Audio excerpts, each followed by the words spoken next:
Alors, bien-aimés dans le Seigneur, je vous shalom tous au nom du Seigneur Jésus-Christ. Que la paix et la grâce de notre Dieu soient avec vous. Amen.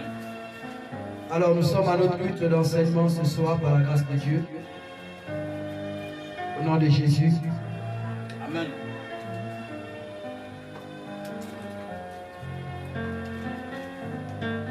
Et le thème de notre enseignement continue la vie de l'église primitive. Alléluia. Amen. Voilà comment l'église primitive a marché par la grâce du Seigneur Jésus-Christ de Nazareth. Amen, amen. Amen. Alors, par la grâce du Seigneur Jésus-Christ, dimanche, nous avons fini avec Actes 8, 26 à 24, qui était la deuxième partie du chapitre 8, achevé par la grâce de Dieu. Amen, amen. Amen. Parce que la première partie, c'était Actes des Apôtres, chapitre 8, à partir du verset 1 à 25. Et dimanche, nous avons pris la deuxième partie qui était Actes des Apôtres 8, 26 à 40. Alléluia. Amen. Et ce soir, par la grâce de Dieu, nous allons prendre le chapitre 9 de Actes des Apôtres à partir du verset 1 à 16. Par la grâce du Seigneur Jésus-Christ. Actes des Apôtres, chapitre 9, verset 1 à 16. Au nom de Jésus. Amen. Nous allons nous tenir debout afin de lire la parole de notre Seigneur Jésus-Christ avec respect et considération. Actes des Apôtres, chapitre 9, versets 1 à 16. La Bible déclare dans Actes 9, 1 à 16, la Bible dit: cependant, Saul respirait encore la menace et le meurtre contre les disciples du Seigneur, se rendit chez le souverain sacrificateur et lui demanda des lettres pour les synagogues de Damas, afin que s'il trouvait des partisans de la nouvelle doctrine, hommes ou femmes, il les amenait liés à Jérusalem.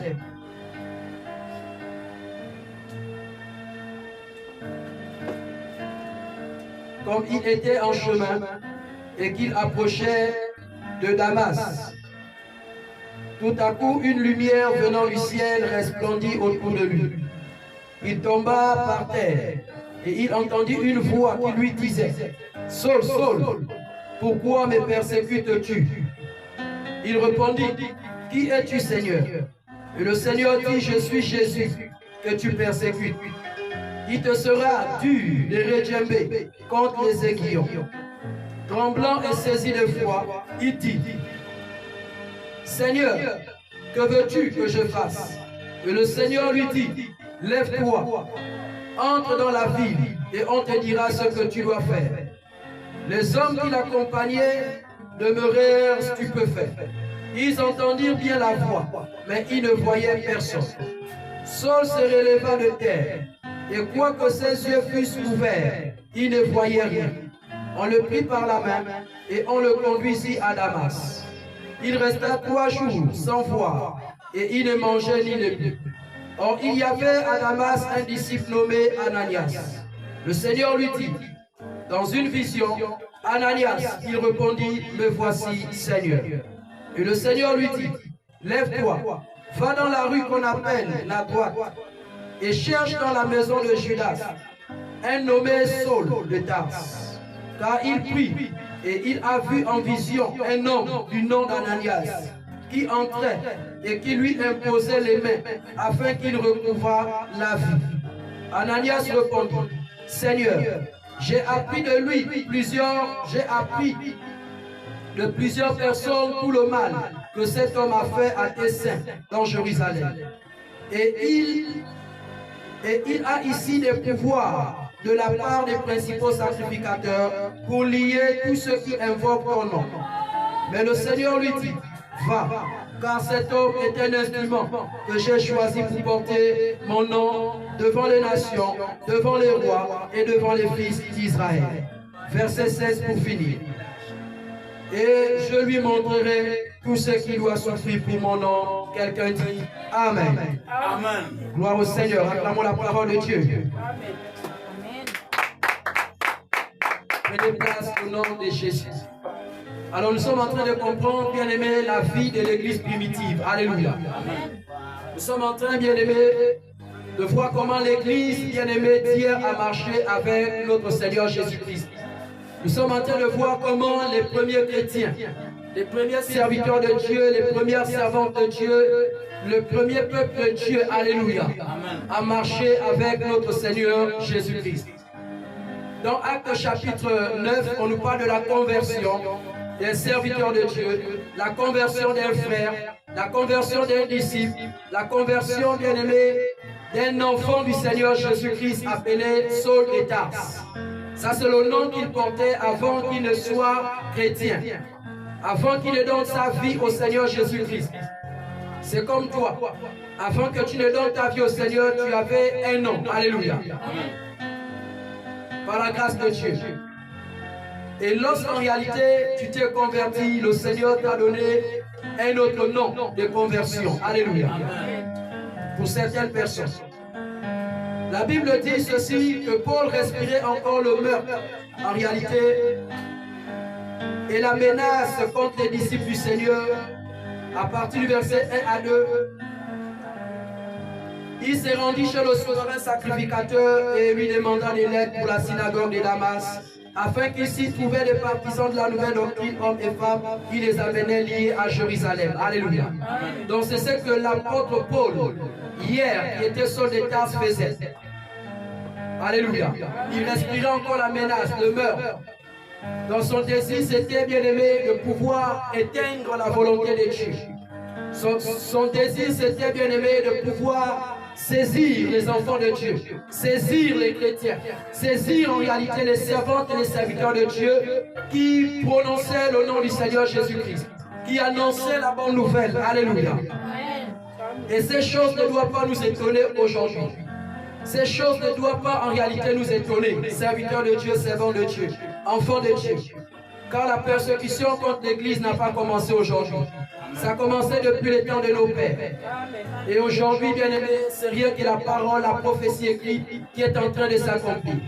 Et vous allez constater que dans ce texte, il précise bien en réalité qu'ils étaient contre. Il dit s'ils trouvaient des partisans de la nouvelle doctrine. Alléluia. En réalité, la sainte doctrine aujourd'hui, comme ce monde aussi dit, c'est une nouvelle doctrine. Alléluia. En réalité, ce n'est pas une nouvelle doctrine. Ce sont les mêmes principes et les lois établis par Dieu autrefois que nos pères ont utilisés. Alléluia. Mais aujourd'hui, qui est aussi appelée nouvelle doctrine. C'est comme ça aujourd'hui, lorsqu'on entend parler de la sainte doctrine, on dit non, c'est une nouvelle doctrine. On ne nous a jamais prêché ça. Depuis quand les femmes doivent se dépouiller? Depuis quand les hommes doivent enlever ceci? Depuis quand on ne doit plus porter les bijoux? Depuis quand on ne doit plus porter les faux cheveux? Dieu ne regarde pas l'habillement, Dieu regarde au cœur. Alléluia. Donc c'est en réalité, bien aimé, la même chose. Dans la pensée, dans les cœurs, bien-aimés des fils du diable. Alléluia. Ils combattaient l'Église, ils combattaient les premiers chrétiens. Ils appelaient la sainte doctrine, la nouvelle doctrine. Alléluia. Parce que hier, ils avaient reçu des lois et des principes qui n'étaient pas celles de Dieu. Alléluia. Ils étaient dans les dogmes. Alléluia. Ils étaient dans les rythmes. Alléluia.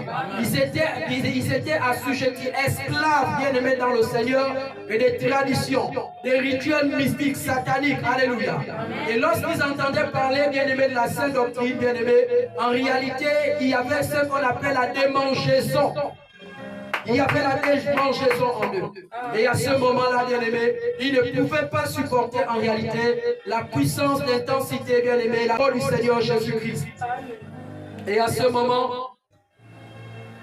les sacrificateurs, bien-aimés, qui étaient en réalité, bien-aimés, les chefs du temple, alléluia. Ceux qui étaient contre en réalité le Christ Jésus, qui était contre, bien-aimé, la parole de Dieu, qui était contre en réalité que Jésus soit, bien-aimé, le sauveur du monde. Amen. Donc son état s'était allé auprès de ces personnes pour chercher quoi?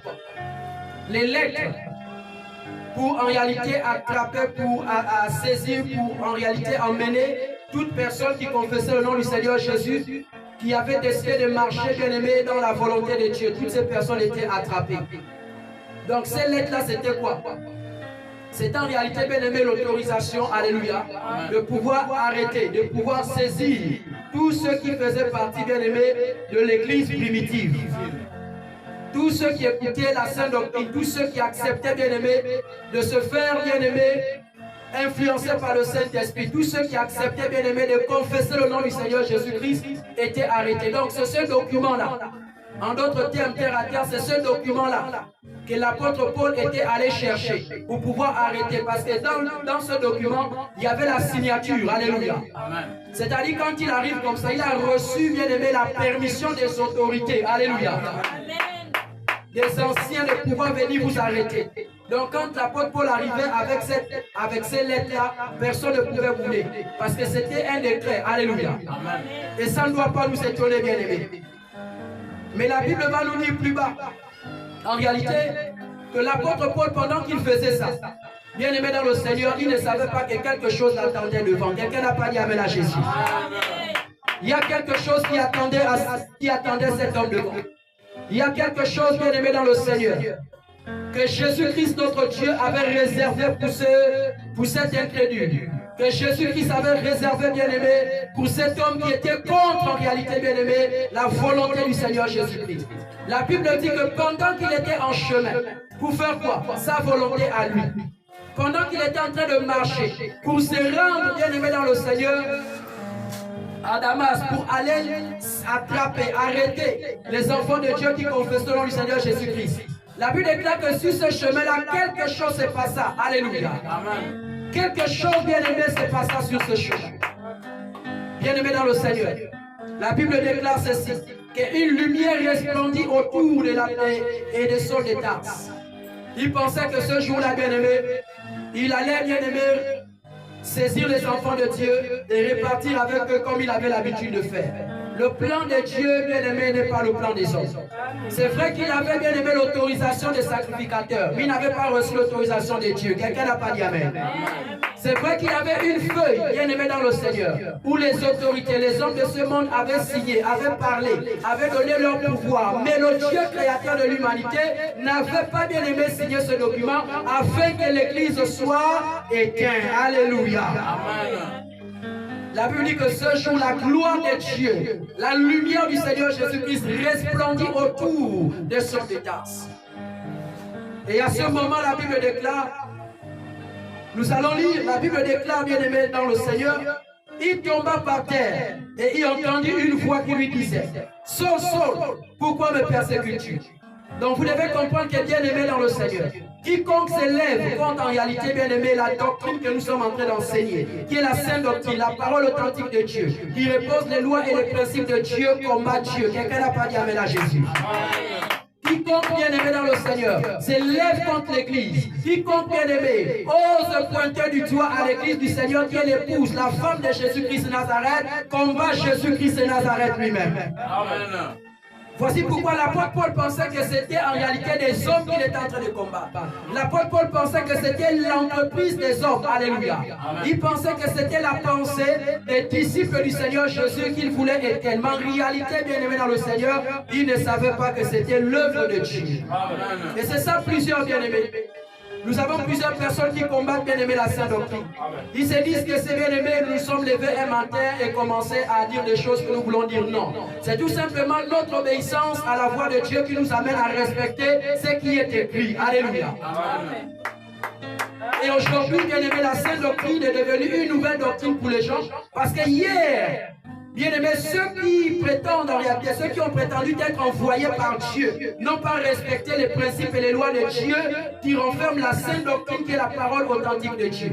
Voici pourquoi aujourd'hui, lorsque bien aimé nous venons, bien aimé étaler, nous venons exposer la parole authentique de Dieu, cela se passe comme en réalité au temps primitif, où on disait, ces hommes-là bouleversent les familles. Ces hommes-là, ils ont répandu toutes les doctrines dans tout Jérusalem. Qu'est-ce que nous allons faire de ces hommes? Il faudrait qu'on les lit, il faudrait qu'on les tue, il faudrait qu'en réalité on les interdise de parler en son nom. Alléluia. Donc c'est la conversion de l'apôtre Paul. Un homme qui avait combattu l'Église. Un homme qui avait fait du mal aux enfants de Dieu. Mais le Seigneur avait décidé que ce jour-là était en réalité le jour de sa conversion. Quelqu'un n'a pas dit Amen. Ce jour était le jour de sa conversion. La Bible déclare qu'il tomba par terre et il entendit une voix qui lui disait, Saul, Saul, pourquoi me persécutes-tu? Bien-aimé dans le Seigneur, on ne combat pas, bien-aimé, l'œuvre de Dieu. On ne combat pas, bien-aimé, l'œuvre de Dieu. Ce n'est pas l'œuvre d'un homme, mais c'est l'œuvre de Dieu. On ne combat pas, bien-aimé, le Saint-Esprit. Car celui qui s'élève contre l'œuvre de Dieu s'élève contre le Seigneur Jésus-Christ. Et ce que nous savons, c'est qu'aucun homme ne pourra gagner face à Jésus. Parce que Jésus reste toujours l'homme victorieux dans le nom de Jésus-Christ et Nazareth. Au verset 5, la Bible déclare que Paul va répondre au Seigneur Jésus-Christ. Il répondit, « Qui es-tu, Seigneur ?» Et le Seigneur dit, « Je suis Jésus que tu persécutes. Il te sera dur de redjember contre tes aiguillons. » Tremblant et saisi de foi, il dit, « Seigneur, que veux-tu que je fasse ?» Et le Seigneur lui dit, « Lève-toi, entre dans la ville et on te dira ce que tu dois faire. » Alléluia. Bien-aimé dans le Seigneur, la conversion de l'apôtre Paul était une conversion authentique. Alléluia. L'apôtre Paul avait rencontré le roi des rois. L'apôtre Paul avait rencontré le Seigneur Jésus-Christ. Et celui qui rencontre le Seigneur Jésus-Christ ne peut pas blaguer. Alléluia. Parce que nous allons voir comment la conversion de Paul va se faire et nous allons voir la suite des choses. Parce que celui qui s'était révélé à Paul, ce n'était pas un pasteur, ce n'était pas un apôtre, ce n'était pas bien aimé un bishop, ce n'était pas bien aimé un révérend selon le siècle de ce monde. Mais c'était Jésus-Christ lui-même, la pierre angulaire, l'agneau de Dieu, celui qui ôte le péché du monde. Ce n'était pas une école théologique, ce n'était pas une école biblique qui s'était révélée à l'apôtre Paul pour lui donner le ministère. Alléluia. Qu'il a bien aimé œuvrer en son temps. Mais c'était Jésus lui seul qui s'était révélé à lui. Voici pourquoi tout envoyé de Dieu doit être révélé par Jésus. Quelqu'un n'a pas dit Amen. Tu ne peux pas t'élever, aller apprendre, bien aimé, la Bible, aller apprendre, bien aimé, et les diplômes dans les écoles bibliques et venir dire Jésus t'a appelé. Non, il doit y avoir une rencontre entre toi et Jésus. Quelque chose doit se passer comme Moïse au buisson ardent. Moïse a rencontré, bien aimé, le roi de rois. Amen. Alléluia. Amen. Voici pourquoi, bien aimé, dans le Seigneur, vous allez voir ce que l'apôtre Paul a fait. Il est le moine des apôtres, mais il est celui qui a pu s'écrire que tous ceux qui ont marché, qui ont vu Jésus physiquement. Alléluia. Amen. Parce que la rencontre, bien aimé, spirituelle que l'apôtre Paul avait eue avec Jésus n'était pas une rencontre charnelle. Ce n'était pas une rencontre, bien aimée, dans le Seigneur charnel. Non. C'était une rencontre spirituelle. La Bible dit que le Seigneur va répondre à l'apôtre Paul, que mon frère, il te sera difficile de redjember. Alléluia. Il te sera dur. C'est-à-dire, si hier là, tu avais fait le malin, si hier là, tu avais décidé que tu ne feras pas ma volonté, cette fois-ci là, c'est moi qui te tiens entre mes mains. Alléluia. Tu ne pourras plus repartir. La Bible déclare que les personnes qui étaient autour pouvaient entendre la voix, mais ne pouvaient pas voir. Il y avait des personnes, les personnes qui allaient avec Paul, ses compagnons d'œuvre de Satan.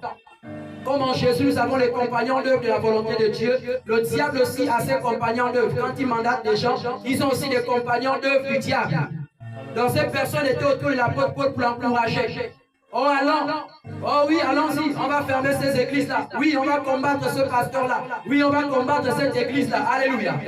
Mais ce qui s'était passé ce jour, bien aimé dans le Seigneur, même les personnes qui étaient autour ne pouvaient pas voir, alléluia, pouvaient entendre mais ne pouvaient pas voir la voix qui parlait.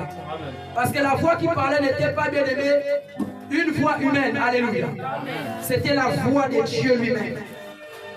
C'était la voix du Seigneur Jésus-Christ lui-même. Voici pourquoi, bien aimé, on ne combat pas l'église du Seigneur. Dis à ton voisin, attention. Dis à ton voisin, attention. Alléluia. Le Seigneur va l'appeler Saul. Pourquoi me persécutes-tu? Pourquoi, bien aimé? Paul se disait que tout ce qu'il faisait, bien aimé, Dieu ne voyait pas. Saul qui se disait que tout ce qu'il faisait, bien aimé, était en réalité, bien aimé, bon, selon lui. Mais ne savait pas que selon Dieu, c'était bien aimé quelque chose qui n'était pas bon. C'est comme toi aujourd'hui, qui écoute la parole de Dieu. Tu te dis que la vie que tu mènes est une bonne vie. Tu te dis que le combat que tu es en train de mener contre l'église du Seigneur Jésus-Christ, conformément à sa volonté, est une très bonne mission. Mais laisse-moi te dire, bien aimé dans le Seigneur, Tu es en train de combattre le Seigneur Jésus-Christ. Tu es en train de combattre le royaume de Dieu. Tu es en train de combattre, bien-aimé, ce que Dieu veut faire au milieu de son peuple. Et c'est ainsi, bien-aimé, de plusieurs personnes aussi parmi nous. Il y a d'autres qui combattent Dieu, bien-aimé. Pas forcément en fermant les églises. Pas forcément, bien-aimé, en envoyant les serviteurs des servants de Dieu en prison. Non. Il y a aussi ceux-là qui combattent l'église, bien-aimé. Les serviteurs de Dieu qui combattent la sainte doctrine dans la rébellion. C'est aussi une forme aussi de combattre aussi, bien-aimé, la parole du Seigneur. Tu racontes des choses, bien-aimé, que les serviteurs de Dieu n'ont pas dit. Tu fais le contraire de ce que Dieu veut que tu fasses pendant que ces serviteurs s'efforcent en réalité d'enseigner, de révéler ce qui est caché. En réalité, tu es en train de combattre l'Église. Voici pourquoi, bien-aimé, dans le Seigneur va se révéler à l'apôtre Paul. Et le Seigneur va dire à l'apôtre Paul que mon frère, tu m'as longtemps combattu. Cette fois-ci-là, tu ne pourras plus le faire. Alléluia. Et la Bible déclare ceci, qu'en réalité, le Seigneur, Paul va répondre, qui es-tu, Seigneur? Et le Seigneur va dire, je suis Jésus, que tu persécutes. Il te sera dur de retomber contre les aiguillons. Tremblant et saisi de foi, il dit, Seigneur, que veux-tu que je fasse? Alléluia. Amen. En réalité, c'est la question qu'un nouveau converti doit chercher toujours à poser au Seigneur Jésus-Christ.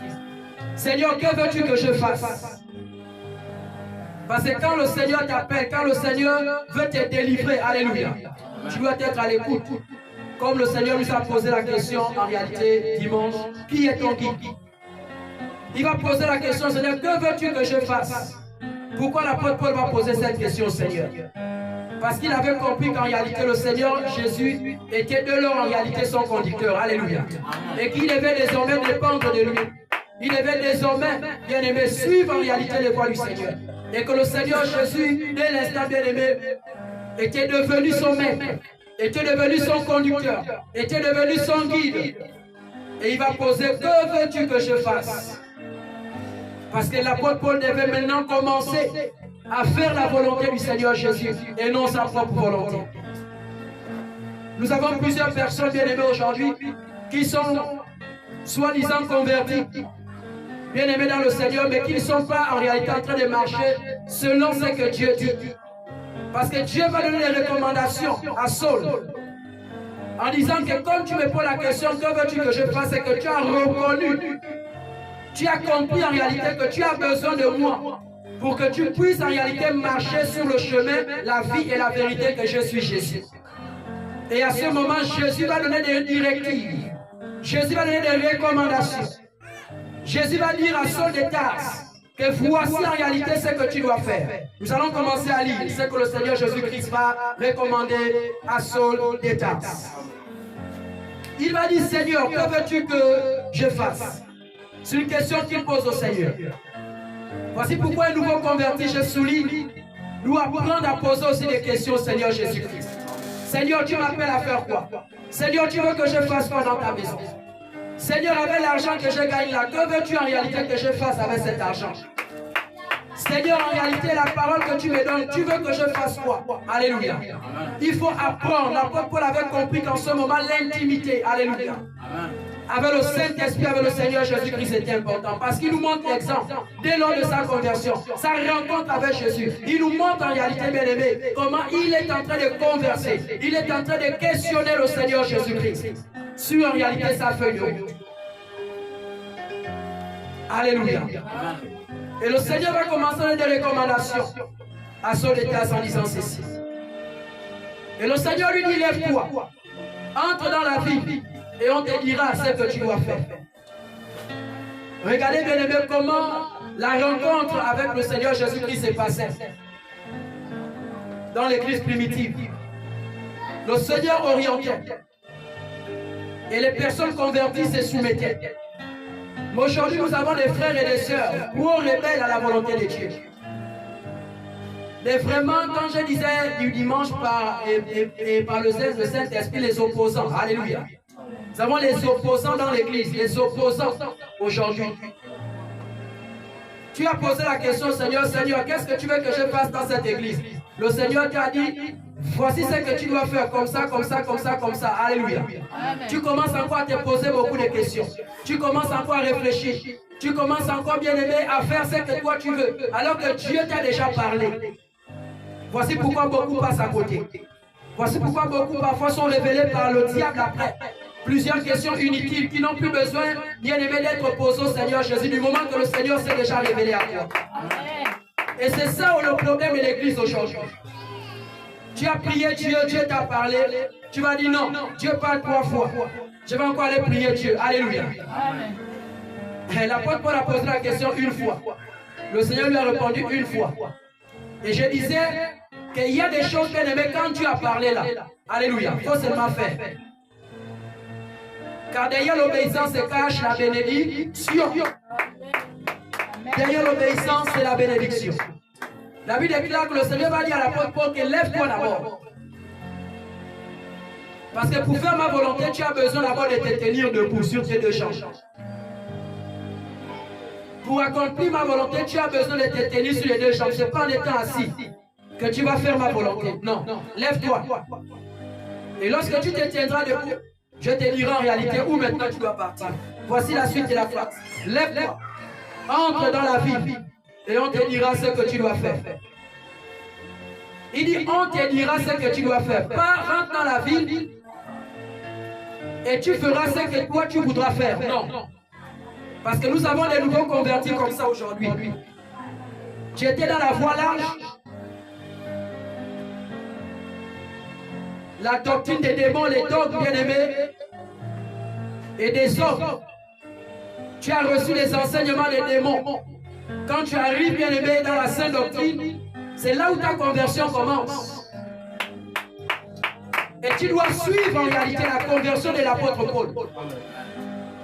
Si le Seigneur t'envoie ici, ou si le Seigneur t'envoie dans une autre assemblée où la sainte doctrine est prêchée, c'est pour que tu marches comme Saul de Tarse. Parce que Saul aussi était enseigné comme toi. Saul aussi avait reçu les mêmes dogmes, les mêmes principes que toi. Parce que Saul était instruit à l'école de Gamaliel. Alléluia. Il était rempli de connaissances de la loi. Alléluia.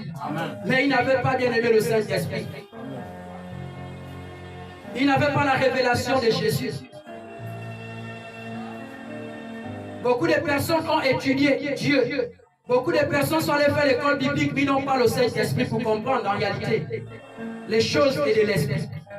Voici pourquoi quand vous arrivez dans la Sainte Doctrine, dans les assemblées qui enseignent la Sainte Doctrine du Seigneur Jésus-Christ, vous devez marcher comme Saul de Tarse. Votre conversion commence dès le jour où le Seigneur vous a permis d'entrer dans cette église. Tout commence, tout redevient à zéro, comme si tu n'as jamais connu Jésus-Christ. Parce que Saul de Tarse, il avait étudié la loi de Moïse. Saul de Tarse était assis. Alléluia. Comme toi, dans la voie large, tu as appris beaucoup de choses. Tu as appris que non, Dieu regarde seulement le cœur. Ça, c'est l'enseignement qu'on t'a donné là-bas. Maintenant, quand tu arrives maintenant dans l'église de Jésus, là, l'assemblée des saints, là, ici, si tu marches comme Saul de Tarse, on va te révéler que Dieu ne regarde pas seulement le cœur, il regarde aussi le corps. Et à ce moment-là, tu feras des choses comme Saul de Tarse a fait. Et à ce moment-là, le Saint-Esprit prendra plaisir à t'amener de l'avant, à te faire monter, à te faire grimper, comme Jésus va dire à Jean, dans l'île de Patmos, monte ici et je te ferai voir les choses cachées. Jésus ne peut pas te dire monte ici pour te faire voir les choses cachées si et seulement tu n'as pas l'attitude de l'apôtre Paul, le long de ta conversion lorsque tu arrives dans la sainte doctrine par la grâce du Seigneur Jésus-Christ. Et la Bible nous dit que le Seigneur va dire, lève-toi et entre dans la ville et on te dira ce que tu dois faire. La ville ici représente, bien aimé, l'assemblée des saints, selon la révélation. Parce que quand tu rentres dans l'assemblée des saints, là-bas tu vas trouver, bien aimé, des frères et des sœurs qui ont fait la rencontre avec le Saint-Esprit, comme Pierre, comme Jean, comme Ananias et le reste. Ceux-là te diront en réalité, bien aimé, ce que tu es censé faire. Et la Bible nous dit au verset 7, Les hommes qui l'accompagnaient demeurèrent stupéfaits. Donc ils étaient vraiment étonnés, ils étaient épatés, ils étaient vraiment bien aimés, bouche bée. Alléluia. Ils entendaient bien la voix, mais ils ne voyaient personne. Tu peux entendre la voix de Dieu, mais tu ne peux pas voir Dieu. Alléluia. Aucun homme ne peut voir Dieu et vivre, c'est impossible. Tu ne peux pas voir Dieu et vivre, non. Voici pourquoi la voix va se faire entendre. Et quand tu entends certaines personnes, ils disent, j'ai entendu la voix de Dieu, ce n'est pas faux. Alléluia. Il y a des gens qui entendent la voix de Dieu. Et c'est cette voix-là que ces personnes qui étaient autour de la porte, Paul était en train d'entendre. La voix du Seigneur. Comment il était en train de parler. Il voyait Paul converser, mais il entendait, mais il ne voyait pas la personne avec qui Paul parlait. Parce que s'il voyait en réalité celui avec qui Paul parlait, tous allaient mourir sur place. Parce que la gloire de Dieu dans le corps charnel que nous sommes ne peut pas supporter. Alléluia. La gloire de Dieu, Dieu ne peut pas se présenter à nous pendant que nous sommes encore sur notre corps charnel où nous sommes là. Non. Physiquement, il ne peut pas. Sinon, l'homme ne pourra pas supporter. Alléluia. La gloire du Seigneur Jésus-Christ. Par la grâce du Seigneur Jésus-Christ. La Bible déclare ceci. Les hommes qui l'accompagnaient demeurèrent stupéfaits. Ils attendaient bien la voix, mais ils ne voyaient personne. Saul se leva de terre. Et quoique ses yeux fussent ouverts, ils ne voyaient rien. Alléluia. C'est comme plusieurs personnes aujourd'hui. Bien-aimé, tu peux être grand. Tu peux avoir fait l'école, les diplômes, les doctorats, les licences. Tu peux avoir un niveau vraiment élevé dans ce monde-là. Alléluia. Mais tant que tu n'as pas le Saint-Esprit bien-aimé, tu ne peux pas comprendre les choses de l'Esprit. L'apôtre Paul avait les yeux ouverts. Alléluia. Mais il ne voyait pas. Quel mystère. Les yeux étaient ouverts comme ça, comme nos yeux sont ouverts. Alléluia. Mais Paul ne voyait pas. Parce que d'abord, à un moment donné, il faut d'abord être aveugle. Alléluia. Amen. Il y a quelqu'un qui a déjà les yeux ouverts en esprit et physiquement qui peut conduire un aveugle. Un aveugle ne conduit pas un aveugle. C'est quelqu'un qui a déjà la vue. Alléluia. C'est quelqu'un qui voit. C'est quelqu'un qui a la connaissance. Alléluia. Amen. Qui est capable de te tenir par la main et te conduire. Mais aujourd'hui, nous avons des frères et des sœurs. Ils arrivent dans la maison de Dieu avec la même connaissance du monde. Ils arrivent. Parce qu'ils ont les diplômes, parce qu'ils ont les bacs, les doctorats et les licences. Ils pensent conduire le Saint-Esprit dans l'église. Non, bien-aimé, vous n'allez jamais grandir. Ça, c'est la connaissance du monde. Ça, c'est la connaissance charnelle que Gamaliel avait donnée à Saul de Tarse. Mais la connaissance, la lumière que Jésus voulait donner à Saul de Tarse par Ananias, bien-aimé, c'était fait par l'humilité. C'était fait par la puissance du Saint-Esprit de Dieu. La Bible déclare en réalité que ceux se releva de terre et quoique ses yeux fussent ouverts, ils ne voyaient rien. On le prit par la main et on le conduisit à Damas. Il faut quelqu'un pour te tenir par la main, pour t'amener à Damas. Alléluia. Il faut quelqu'un pour t'orienter. Il faut quelqu'un pour te dire que non, voici le chemin. Comme un aveugle va dire à quelqu'un qui voit que non, toi, le chemin que tu m'amènes, c'est pas un bon chemin. Alléluia. C'est qu'en réalité, tu n'es pas aveugle, tu vois, tu fais semblant. Donc, si tu vois, je te laisse marcher. Si tu vois, je t'abandonne sur cette voie-là. Maintenant, tu me diras en réalité, si entre toi et moi, alléluia, qui a réellement la vue pour conduire l'auto. C'est comme quelqu'un qui n'a pas les dents, il discute le coco. Quelqu'un qui n'a pas les yeux, il veut lire l'union. Alléluia. Mais c'est un problème. Laisse-moi te lire l'union, ouvre seulement tes oreilles pour entendre. Et certainement par la puissance de Dieu, tes yeux s'ouvriront. Parce que je crois à la parole du Seigneur Jésus-Christ. Comme je l'avais dit ici, même si vous ne savez pas lire, même si vous avez des problèmes de vue, quand on dit on passe à la lecture de la parole de Dieu, prends ta Bible, ouvre seulement. Alléluia. Dieu est Dieu. C'est le Dieu qui ouvre les yeux des aveugles. Alléluia. Accorde ton obéissance. accorde ton respect, ta soumission au Saint-Esprit par les autorités établies dans l'Église. Le Seigneur Jésus-Christ est capable, bien aimé, de t'ouvrir les yeux pendant que tu es en train de chercher à vouloir lire. Il ouvre les yeux, un miracle s'opère. Et après le culte, tu diras que, oh de Dieu, j'ai un témoignage. Pendant que nous étions en train de lire la Bible, j'avais des difficultés. Mais lorsque j'ai ouvert la Bible, j'ai commencé à voir clairement. Alléluia. Parce que Dieu a détaché un ange. Depuis le ciel pour venir toucher, bien aimé, tes yeux afin que tu puisses voir. Pourquoi? Parce que tu as vu ton cœur. Tu as vu ton obéissance. Alléluia. Amen. Mais le diable va toujours te dire non, tu ne sais pas lire. Ferme la Bible. Alléluia. L'obéissance est une puissance. L'obéissance est un miracle, alléluia. L'obéissance attire les miracles. L'obéissance attire les prodiges.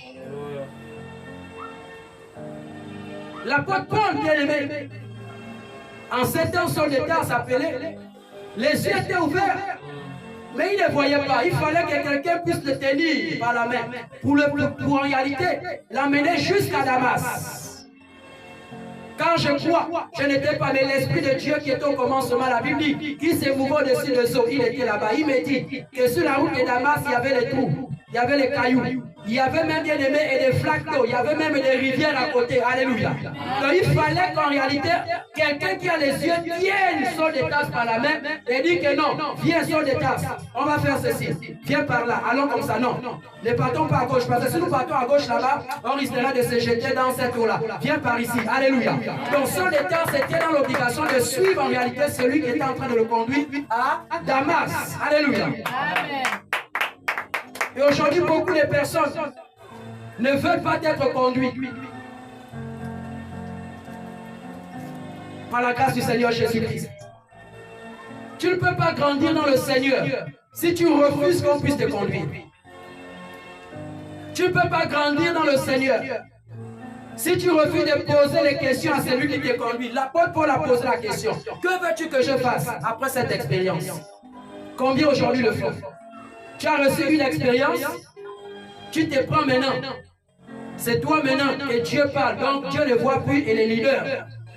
Donc tu n'as plus de questions à poser par rapport aux expériences que tu vis. Ah, homme de Dieu, ah frère, voici ce que j'ai vu. Hein. Mais en réalité, selon ce que j'ai vu, qu'est-ce que je peux faire? Alléluia. Non, tu as déjà toute la connaissance. Tu n'as plus de questions à poser. Voici pourquoi beaucoup de personnes bien aimées se précipitent dans le chemin du ministère ou encore le chemin bien aimé de la foi chrétienne et échouent en chemin. Pourquoi? Parce qu'ils n'ont pas pris le temps bien aimé de marcher comme en réalité le Seigneur Jésus-Christ veut. L'apôtre Paul, qui était son état en ces temps, dans Acte 9, la Bible dit qu'en réalité, Saul se releva de terre, et quoique ses yeux fussent ouverts, il ne voyait rien. On le prit par la main et on le conduisit à Damas. Il resta 3 jours sans voir, et il ne mangea ni ne but. Selon la révélation, c'est un jeûne Esther de 3 jours. Tu ne peux pas, bien aimé, dire que non, tu as reçu Jésus, et tu ne cherches pas en réalité Jésus. Alléluia. L'apôtre Paul, en réalité, pensait que bon, comme en réalité, je ne vois plus, je vais rester là à pleurer, à m'inquiéter, je ne veux plus manger, je ne veux plus boire. Alléluia. Non, c'est le Seigneur qui l'avait poussé dans ça, parce qu'il fallait qu'il fasse 3 jours sans boire, sans manger, afin que le Seigneur Jésus-Christ se révèle à lui. Parce que plus bas, nous allons comprendre que le Seigneur va se révéler à l'apôtre Paul, comme il s'est révélé à Ananias. Donc il a fait 3 jours sans manger, sans boire, en train de chercher, en train de se questionner. Et le Seigneur va dire que pendant que l'apôtre Paul était dans ces 3 jours sans manger, sans boire, le Seigneur va se révéler à lui. Et il va voir dans une vision un homme qui va l'imposer les mains. Alléluia. Un homme qui va l'imposer les mains. Nous allons lire, la Bible déclare. Or, il y avait à Damas un homme nommé Ananias. Le Seigneur lui dit, Ananias. Il répondit, me voici, Seigneur. Et le Seigneur lui dit, lève-toi, va dans la rue qu'on appelle à droite, et cherche dans la maison de Judas un homme saut de Tarse. Quand il prit, Et il a vu en vision un homme du nom d'Ananias qui entrait et qui lui imposait les mains afin qu'il recouvre la vue. Ananias répondit.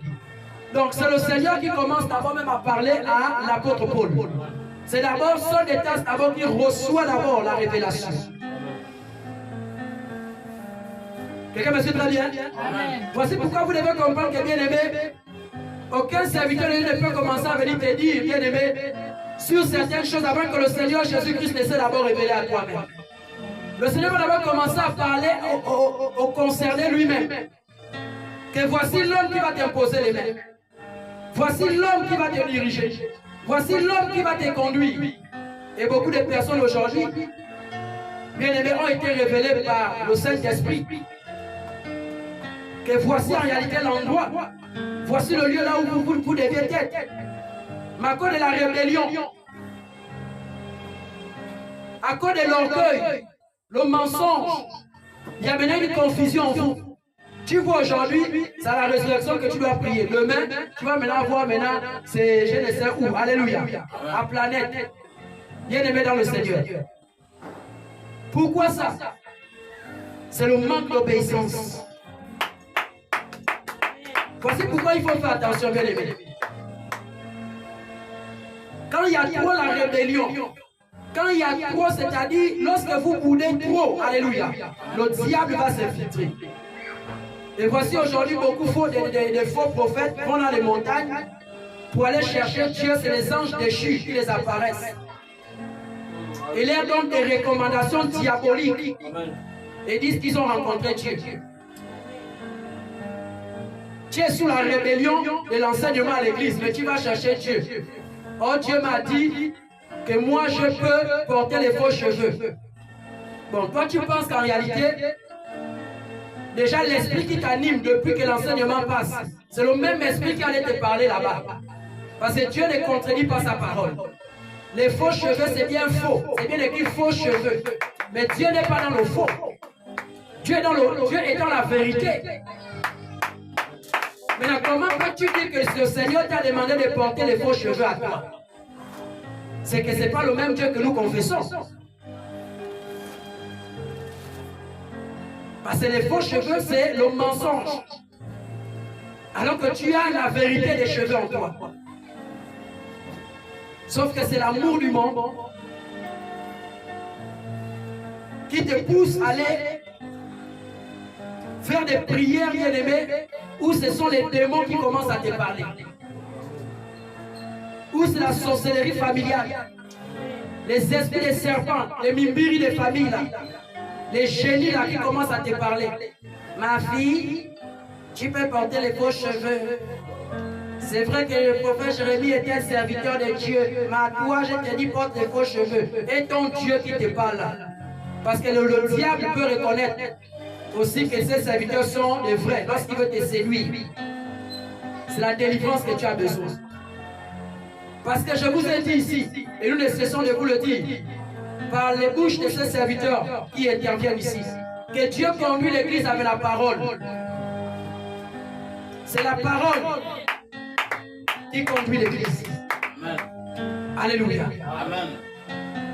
Quand une révélation est fausse, la parole de Dieu, bien aimé, va l'amener à la lumière, afin qu'on sache que ça là, c'est pas bon.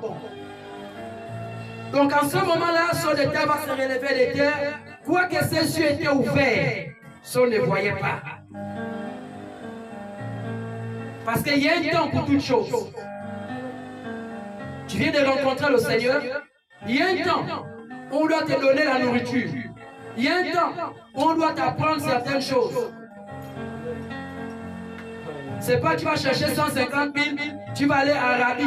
Il y a une école biblique là, Mouila. Il c'est Rabi quoi là-bas. Tu vas aller là-bas, tu n'as fait aucune rencontre avec Jésus. Parce que tu as un niveau bac, tu as un niveau, je ne sais pas. Tu vas aller à Rabi, tu vas aller t'asseoir, tu as 150 000 ou 300 000. On va t'apprendre. 3 mois, on te donne le document. On te consacre même pasteur là-bas. Avec les toches, avec les chapeaux, comme Jésus a fait aux disciples. Je vous ai dit, le modèle de l'église, ce sont les apôtres. Ce n'est pas la loi de Moïse. C'est les apôtres, le modèle de l'Église. Jésus n'est pas venu abolir la loi, mais il y a des choses sur la loi qu'on n'a plus. Bien aimé, besoin d'être pratiquées sous l'ère de la grâce. Donc aujourd'hui, un homme de Dieu n'a plus besoin des pectoraux. Ceci, c'est le pectoral pastoral. On n'a plus besoin de ça. On n'a plus besoin des habits sacerdotaux. Non, on n'a plus besoin de ça. Ça, c'est du fanatique. On n'a plus besoin de ce qu'on appelle la corne. Oh, la corne. On met l'huile dans la corne et du mouton. Je ne sais pas si c'est la corne, je ne sais pas si c'est, je ne sais pas de quel animal. Alléluia. Et c'est l'esprit là maintenant qui t'anime. Ce qu'on appelle le chauffard. Bien aimé, aujourd'hui, par une simple prière, l'homme de Dieu se tient devant toi, il prie pour toi, tu es établi. C'est ton obéissance, ta relation avec la parole de Dieu.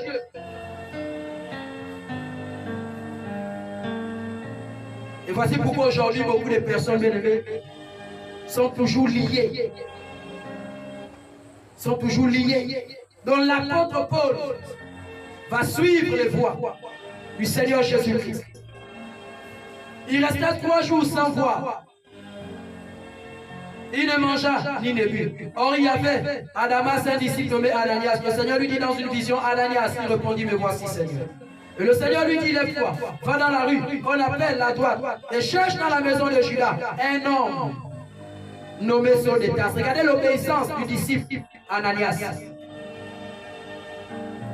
Ananias n'était pas pasteur, Ananias n'était pas apôtre, Ananias n'était pas prophète, il n'était pas évangéliste, il n'était pas docteur. C'était seulement un disciple, alléluia.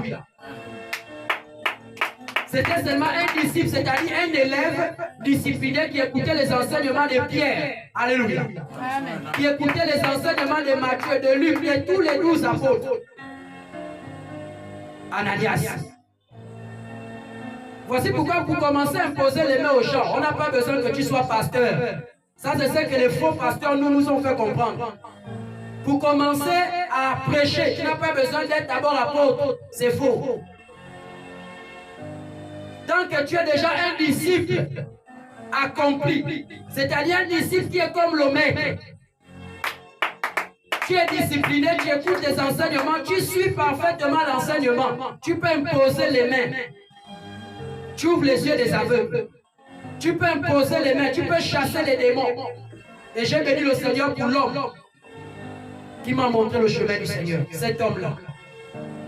Que le Seigneur ne l'abandonne pas. Même dans le mauvais chemin qu'il a pris.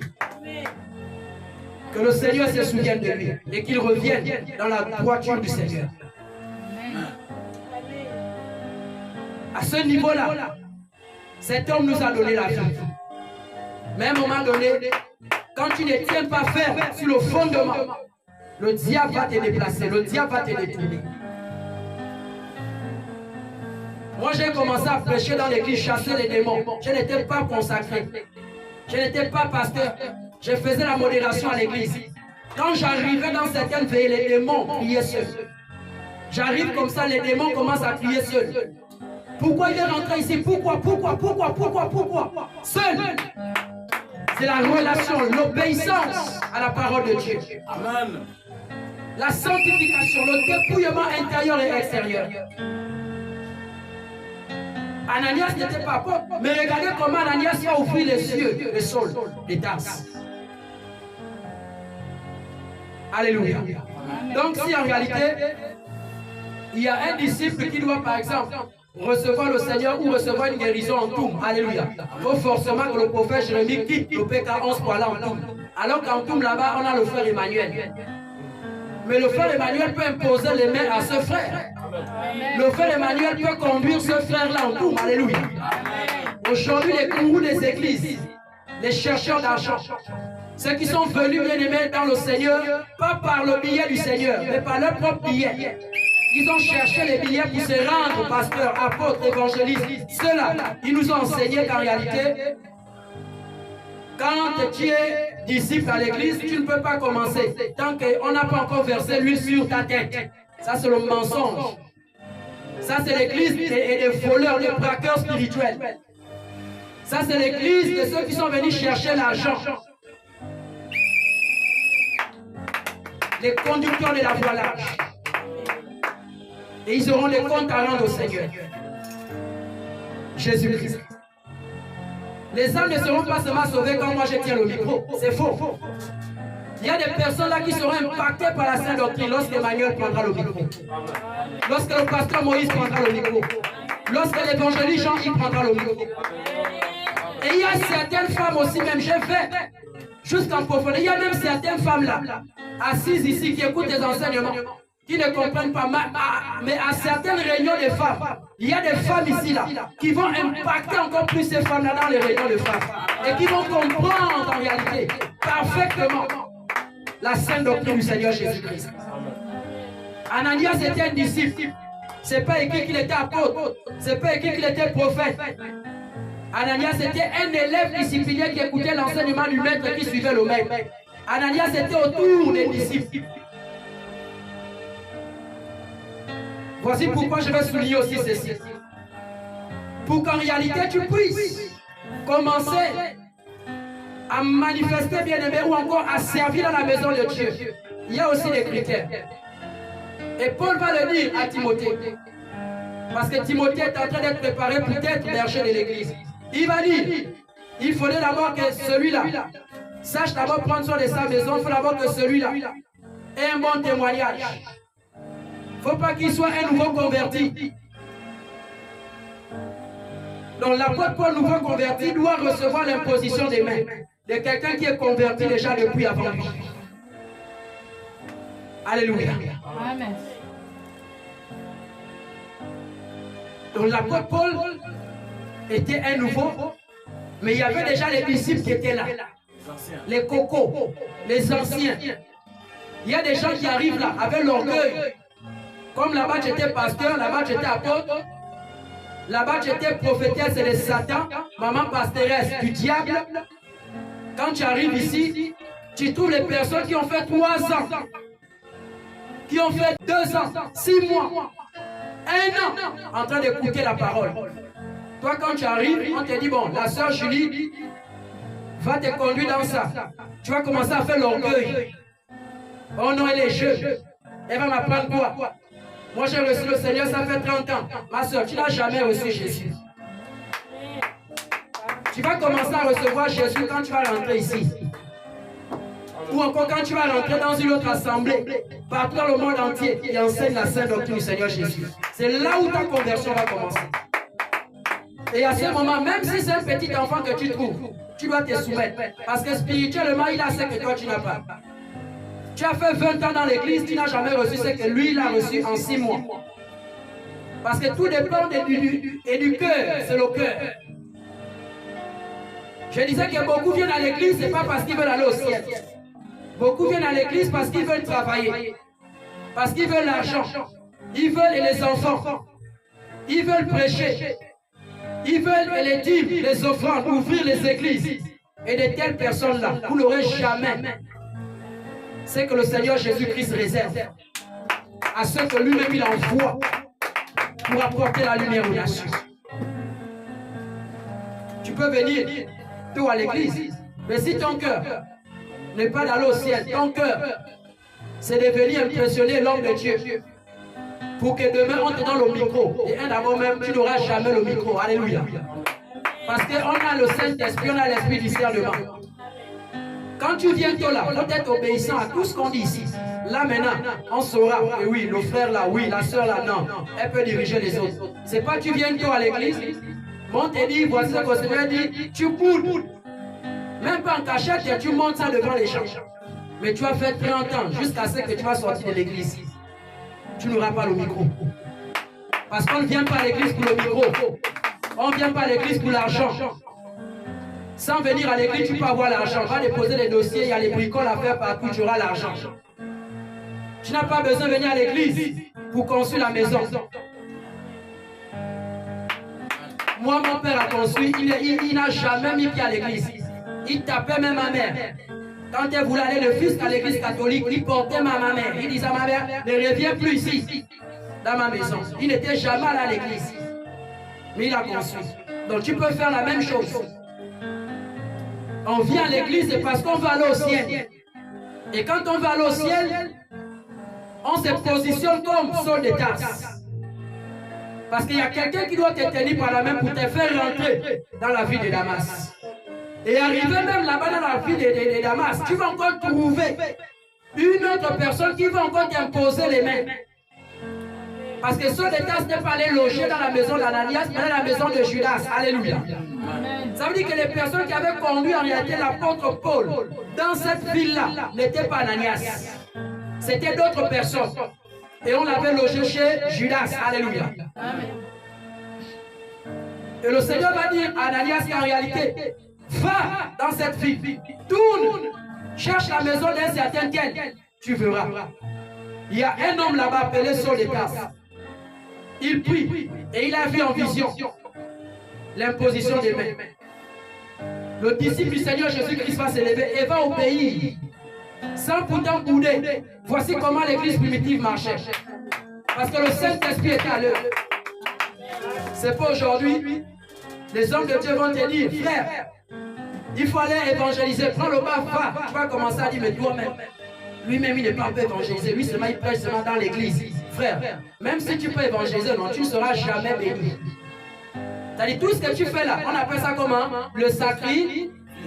Dieu n'est pas dans le sacrifice, il est dans l'obéissance. Tu ne peux pas, bien aimé, te sacrifier, sachant que tu n'as pas obéi. Alléluia. Amen. Dieu n'est pas dans le sacrifice.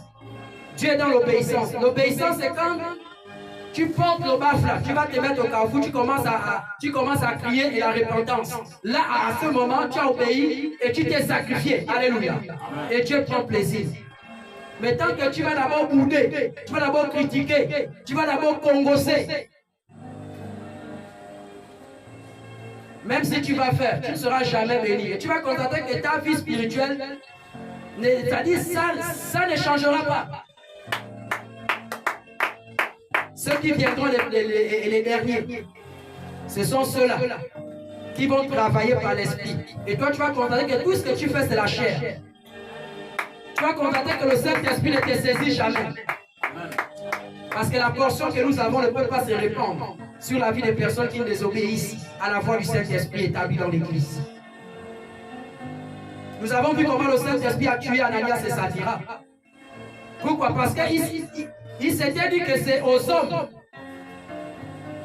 eux, ils étaient en train de mentir. C'est le Saint-Esprit qui avait tué Ananias et Saphira.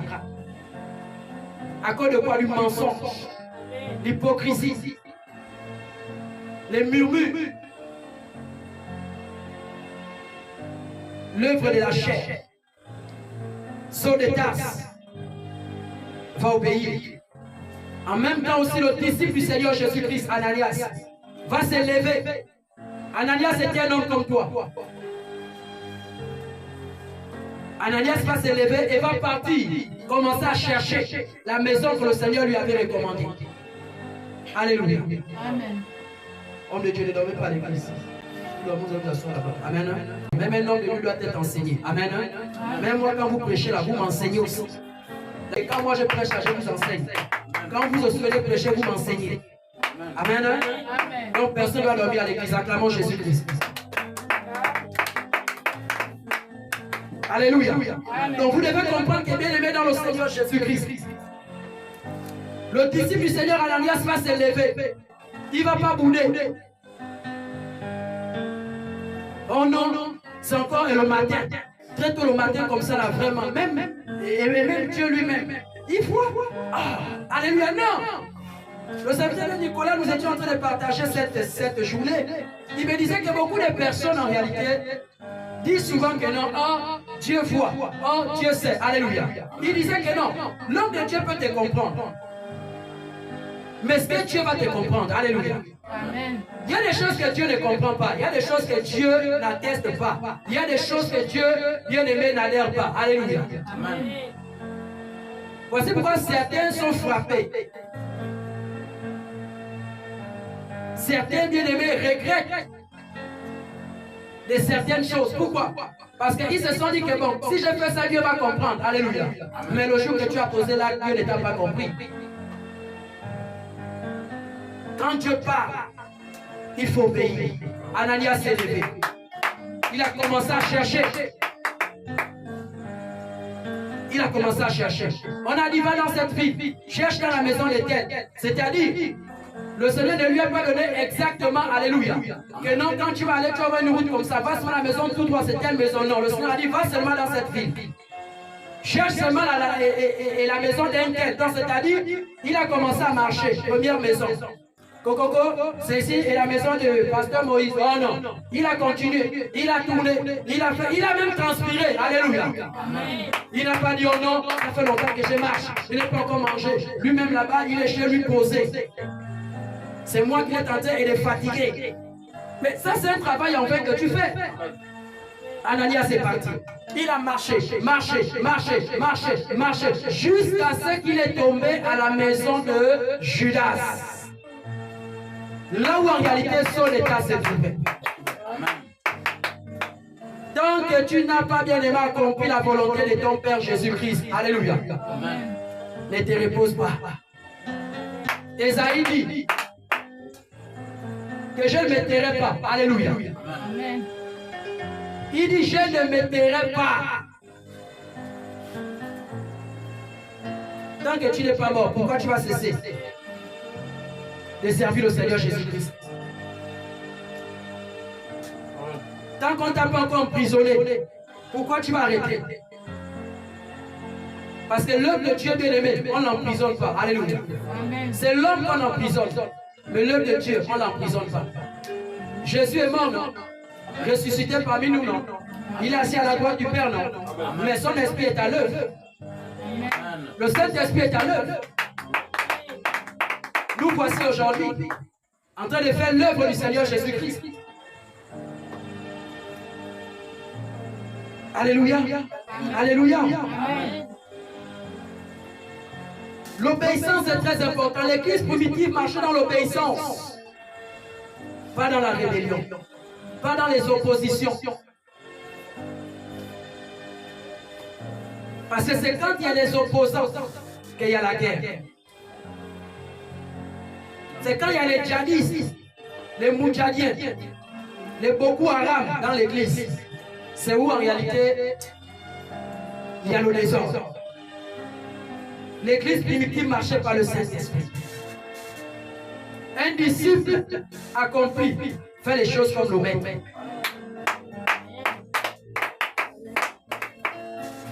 Alors le Seigneur va se révéler à Ananias. Il ne s'était pas révélé à Pierre. Il ne s'était pas révélé à Jean. Il s'est révélé à Ananias, disciple. Donc ce n'est pas parce que tu n'es pas encore prophète que Dieu ne peut pas te parler. Ça là, les faux prophètes nous ont fait comprendre que non. Dieu parle seulement à nous, nous qui avons lui dans la tête. Il y a des églises même comme ça. D'où tu vas venir avec le message là. Dieu t'a parlé. Les hommes de Dieu, les anciens vont dire non. Dieu ne peut pas te parler. Toi tu es un frère à l'église. On ne t'a jamais consacré. Comment toi Dieu va te parler? Dieu parle qu'aux personnes comme ça. Je vous dis en vérité, les amis. La consécration, elle est spirituelle. Amen. La consécration, elle est spirituelle. Mais la Bible dit, lorsqu'il m'a appelé, Jérémie chapitre, il dit, depuis le ventre de ta mère, moi je te connaissais, je t'avais consacré ta vie prophète des nations. Alléluia. C'est Dieu qui consacre. C'est Dieu qui met à part. Alléluia. Amen. Parce que consacrer, c'est mettre à part. Toute personne appelée, bien-aimée, est consacrée par Dieu. Donc tout ce qu'on peut faire là, alléluia, c'est rien que l'accomplissement de ce qui a déjà été fait. Donc même sans que tu aies reçu lui dans la tête là, en tant que serviteur de Dieu, en tant que frère là, Dieu peut te montrer les choses. Si tu es obéissant au Saint-Esprit à la parole de Dieu, Dieu te montre les choses. Oh non, tu n'es pas encore dans le conseil et des pasteurs. Oh, tu n'es pas encore évêque, tu n'es pas encore apôtre. Qui t'a même consacré pour. Tu ne peux pas parler ici là. Il n'y a que nous là, les hommes de Dieu, qui pouvons donner le message. Mais il y a même des hommes de Dieu qui sont possédés. Alléluia. Oui, bien aimé. Ananias va recevoir la vision du Seigneur Jésus-Christ. Et quand il va partir, Ananias va accomplir la volonté du Seigneur Jésus-Christ. La Bible dit que le Seigneur va dire, car il prie, et il a vu en vision un homme du nom d'Ananias qui entrait et qui lui imposait les mains afin qu'il recouvrit la vue. Ananias répondit, Seigneur, j'ai appris de plusieurs personnes tout le mal que cet homme a fait à tes saints dans Jérusalem. Et il a ici les pouvoirs de la part des principaux sacrificateurs pour lier tous ceux qui invoquent ton nom. Mais le Seigneur lui dit, va, car cet homme est un instrument que j'ai choisi pour porter mon nom devant les nations, devant les rois et devant les fils d'Israël. Alléluia. Et je lui montrerai tout ce qu'il doit souffrir pour mon nom. Donc quand Dieu parle à Ananias, Ananias veut se rassurer. Alléluia. Ananias veut se rassurer. Donc il va répliquer en disant au Seigneur que, mais Seigneur, cet homme-là, nous avons appris qu'il a des lettres, c'est-à-dire il a reçu un document, ou encore des documents. Alléluia. D'où on a mis le cachet, on a signé qu'en réalité, toute personne que tu vas rencontrer en train de parler au nom de Jésus, qu'il soit grand, qu'il soit petit, que ça soit une femme, que ça soit un homme, attache-moi cette personne. Il faut les foutre en prison. Alléluia. Donc les apôtres, les disciples du Seigneur étaient informés. Parce que quand le décret est lancé, bien aimé dans le Seigneur, tous ceux qui s'opposent sont vus comme les rebelles. Alléluia. Voici pourquoi lorsque le roi Nebuchadnezzar avait décrété qu'en réalité tous les enfants bien-aimés, tout le peuple, disons, tout le peuple allait adorer la statuette là. Il y a eu trois opposants. Alléluia. Dans la volonté de Dieu. Il avait dit que nous n'adorons pas en réalité les dieux étrangers. Nous, on a un Dieu que nous adorons. Ce Dieu, c'est le Seigneur Jésus-Christ. Alléluia. Nous, on n'adore pas les statuettes. Donc, en réalité, ce roi avait vu que, quoi? Moi, le roi, je suis roi. L'image d'un président. Alléluia. J'ai reçu tout le pouvoir de tuer, de lier, de foutre en prison. Je peux te faire même disparaître. C'est la même chose que Ponce Pilate va dire à Jésus. Jésus va répliquer en disant que, mais si tu as reçu ça en réalité, c'est parce que mon Père l'a voulu. Alléluia. Il va péter un câble. Mais toi, tu viens d'où, toi? Quelle est cette doctrine? Alléluia.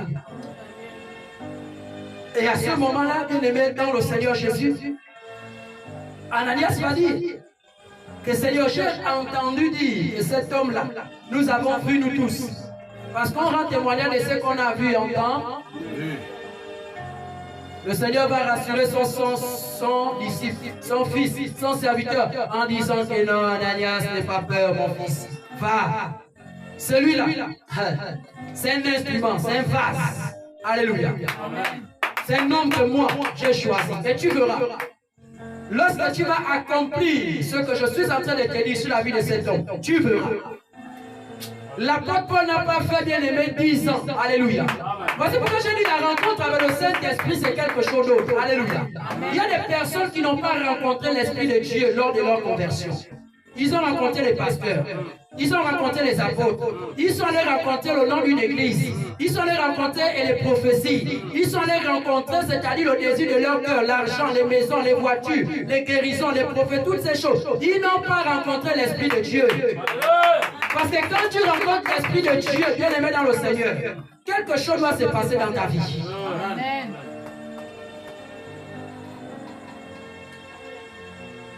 Quelque chose doit se passer dans ta vie. Et nous allons voir ça à partir de vendredi. Ce qui s'est passé. Alléluia. La Bible est claire que le Seigneur va dire à Ananias, mais non, vas-y. Il dit, Seigneur, j'ai appris de plusieurs personnes. C'est-à-dire plusieurs personnes ont commencé à rendre témoignage. Alléluia. De cet homme apôtre Paul, qui est Saul de Tarse. Dans Acte 8, dans Acte 9. Que non, cet homme a fait ceci, cet homme a fait cela, cet homme a fait ceci, cet homme a fait cela. Alléluia. Le disciple a dit, de toutes façons, Seigneur, est-ce que réellement, le Seigneur a dit, non, vas-y, celui-ci est mon serviteur. Mais le Seigneur lui dit, va, car cet homme est un instrument que j'ai choisi. Alléluia. Voici pourquoi, bien aimé dans le Seigneur, tout voleur que vous voyez là, tout braqueur que vous voyez là, toute prostituée que vous voyez là, tout magicien que vous voyez là, tout occultiste que vous voyez là, tout sorcier que vous voyez là, alléluia. Les sirènes des eaux là que vous voyez là, les Mami Wata que vous voyez là, les Jézabel que vous voyez là, alléluia. Parmi ces personnes-là, il y a beaucoup de servants du Seigneur Jésus-Christ. Il y a beaucoup de hommes de Dieu parmi eux. Voici pourquoi le Seigneur Jésus veut que nous soyons des Ananias. Le Seigneur Jésus veut que nous soyons des Pierre, des Paul. Le Seigneur Jésus veut que nous soyons des Jean, des Matthieu, pour pouvoir en réalité apporter la vie que nous recevons aussi aux autres. Amen. Afin que ces personnes soient sauvées. Il y a des personnes qui seront révélées spécialement par le Seigneur Jésus-Christ lui-même, comme l'apôtre Paul. Mais il y a ceux-là qui vont recevoir la révélation du Fils de l'homme au travers des disciples déjà, qui veut dire les élèves accomplis. Alléluia. Qui vont commencer à crier la repentance, qui vont commencer à poser le fondement. Et l'esprit de ces personnes s'ouvriront. Les yeux de ces personnes s'ouvriront. Quand l'imposition de d'Ananias était la connaissance de la parole de Dieu révélée qui avait ouvert l'esprit de l'église. Alléluia. Et ils avaient compris qu'effectivement, dans la véritable parole, c'est la sainte d'homme. Hier, j'étais aveugle. Alléluia. Mais à cause de la connaissance que le Saint-Esprit est en train de te révéler au travers de ces ouïes, ton esprit est en train de s'ouvrir. Vous avez entendu le témoignage du pasteur Franck ici. Alléluia. Il a dit quelque chose. Je ne sais pas si vous l'avez retenu comme moi. Je ne sais pas si vous avez entendu les mêmes choses que moi. Alléluia. Il disait ceci.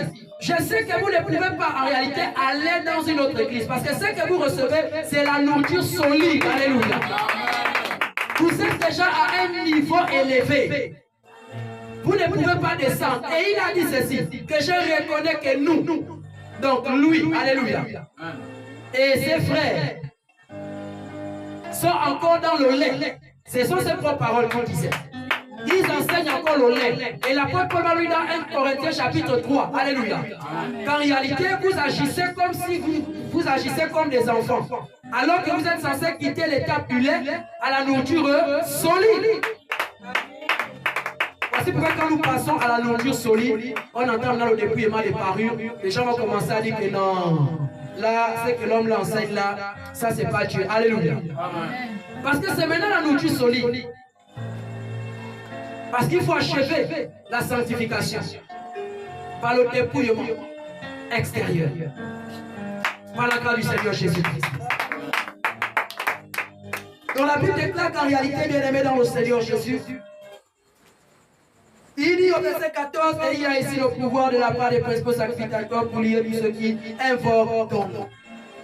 Donc tous ceux qui invoquent le nom du Seigneur Jésus-Christ étaient attachés, étaient pris, étaient liés, étaient jetés en prison à cause du nom du Seigneur Jésus-Christ. Préparez-vous les amis. Préparez-vous servants de Dieu. Préparez-vous enfants de Dieu. On va nous arrêter. On va nous envoyer en prison. On va tuer même certains parmi nous à cause de la vérité. Alléluia. Nous n'allons pas abandonner. Tant que nous ne sommes pas dans la tombe. Alléluia. Parce que tout est grâce. Tant que nous ne sommes pas morts, nous n'allons pas laisser de prêcher Jésus. Nous n'allons pas laisser de prier. Parce qu'il est temps que le monde sache la vérité. Que c'est Jésus. Il est temps que le monde sache que la vie c'est Jésus. Il est temps que le monde sache que le vrai chemin là, qui mène bien aimé dans le ciel, c'est Jésus-Christ. Il n'y a pas un autre chemin. Il n'y a pas un autre chemin. Le seul chemin c'est Jésus. Si on t'avait dit qu'il y a un autre chemin là pour aller au ciel, alléluia, c'est le mensonge. Le seul chemin c'est Jésus. Voici pourquoi il est dit de Jésus seul. Il est le chemin, la vie et la vérité. On n'a pas dit Moïse le chemin, la vie et la vérité. On n'a pas dit Abraham et le chemin, la vie et la vérité. On n'a pas dit Branham et le chemin, la vie et la vérité.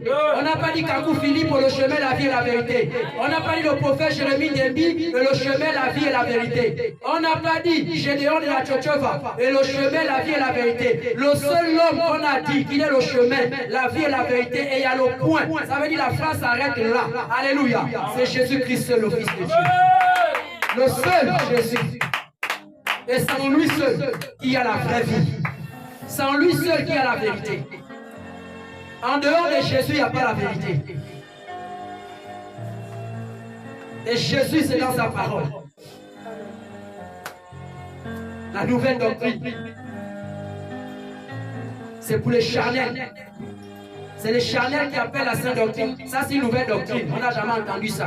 C'est normal. 20 ans à l'église, on ne t'a jamais enseigné ces choses. Alléluia. 40 ans à l'église, on ne t'a jamais enseigné ces choses. Ça n'a pas commencé aujourd'hui. Voici pourquoi lorsqu'en réalité, vous rencontrez certaines personnes qui vous disent que non, c'est que vous prêchez, ça c'est une nouvelle doctrine, sortez les Écritures. Dites que ça n'a pas commencé aujourd'hui. C'est le même esprit. Et nous avons vu la mort d'Étienne. Étienne a dit, c'est le même comportement là que vos pères avaient dans le désert. C'est le même esprit là, l'esprit de la rébellion. L'esprit de l'endurcissement des cœurs là. L'esprit et du monde là, c'est le même esprit là, aujourd'hui qui est sur vous. Ils ont dit, attends, comment ça? Et il va préciser en disant que nous avons reçu l'esprit qui vient par Dieu. Et cet esprit est donné à toutes les personnes qui lui obéissent. Alléluia. C'est-à-dire toutes les personnes qui croient que Jésus est Dieu. Jésus est le Fils de Dieu. Alléluia. C'est toutes ces personnes qui reçoivent le Saint-Esprit. Et lorsque tu reçois le Saint-Esprit de Dieu, tu ne peux que comprendre ces choses. Tu ne peux que comprendre ces choses-là. Et les rebelles, les charnels, les enfants du diable, les fils du diable, ceux-là en réalité, bien aimés, ils ont la démangeaison d'entendre la vérité. Oh, ça c'est une nouvelle doctrine. Oh, nous nous avons enseigné ça. Mon pasteur ne prêche pas ça. Qui est ton pasteur devant la parole? Qui est ton prophète devant la parole? Qui est ton apôtre devant la parole? Qui est ta maman pasteur devant la parole?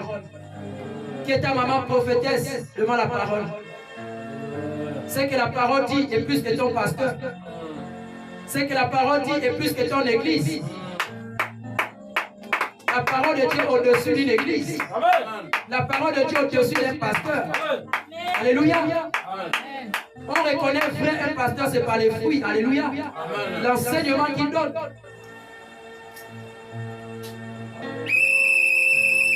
Voici pourquoi le Seigneur Jésus-Christ a besoin de vraies personnes repenties. Mais le Seigneur lui dit, va, car cet homme est un instrument que j'ai choisi.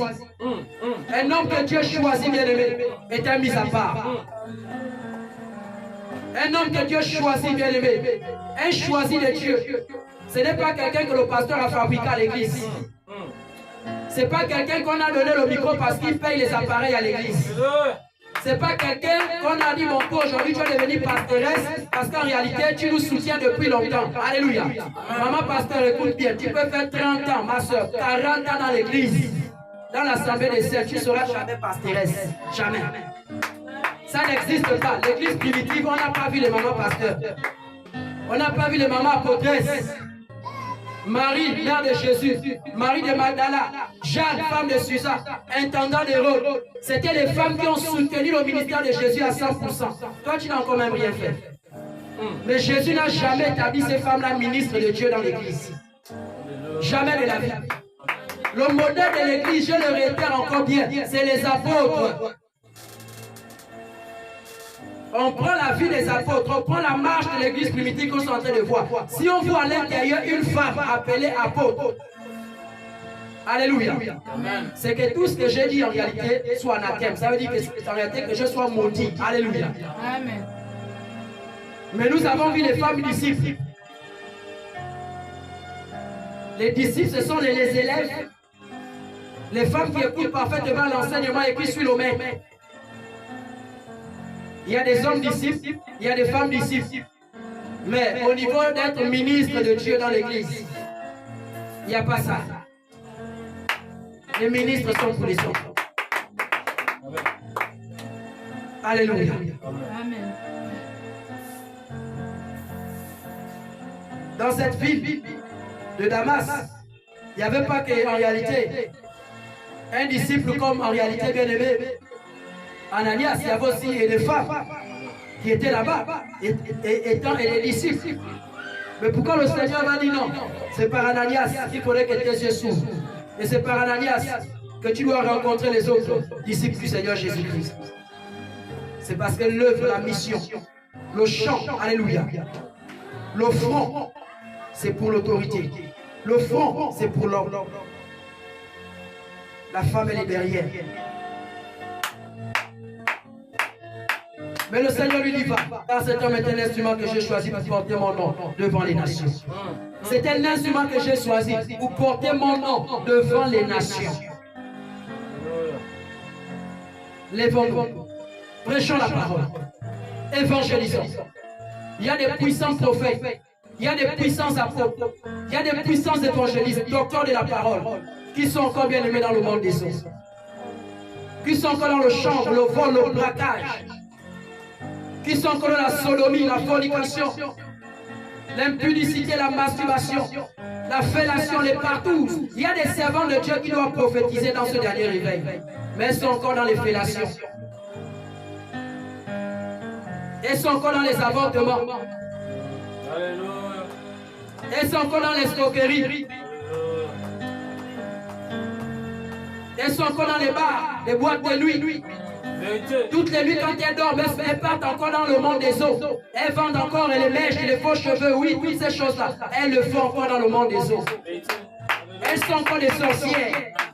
Ils sont encore des sorciers. Il y a des hommes et des femmes que le Seigneur Jésus va utiliser dans ces derniers réveils. Ils sont encore dans les sectes. Les brouteurs, oui. Ils sont encore les porte-monnaies magiques.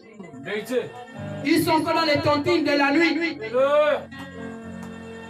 Oui, bien aimé. S'il n'y a pas des envoyés, personne ne croira. S'il n'y a pas des envoyés, personne ne croira. Jésus nous a choisis. Et il nous a envoyés. Afin de propager l'évangile. Je vous ai dit, j'ai vu le ciel ouvert. Avant de commencer le programme de jeûne et de prière des 21 jours. C'était une mission en feu. Alléluia. La mission que nous avons, ce n'est pas une petite mission.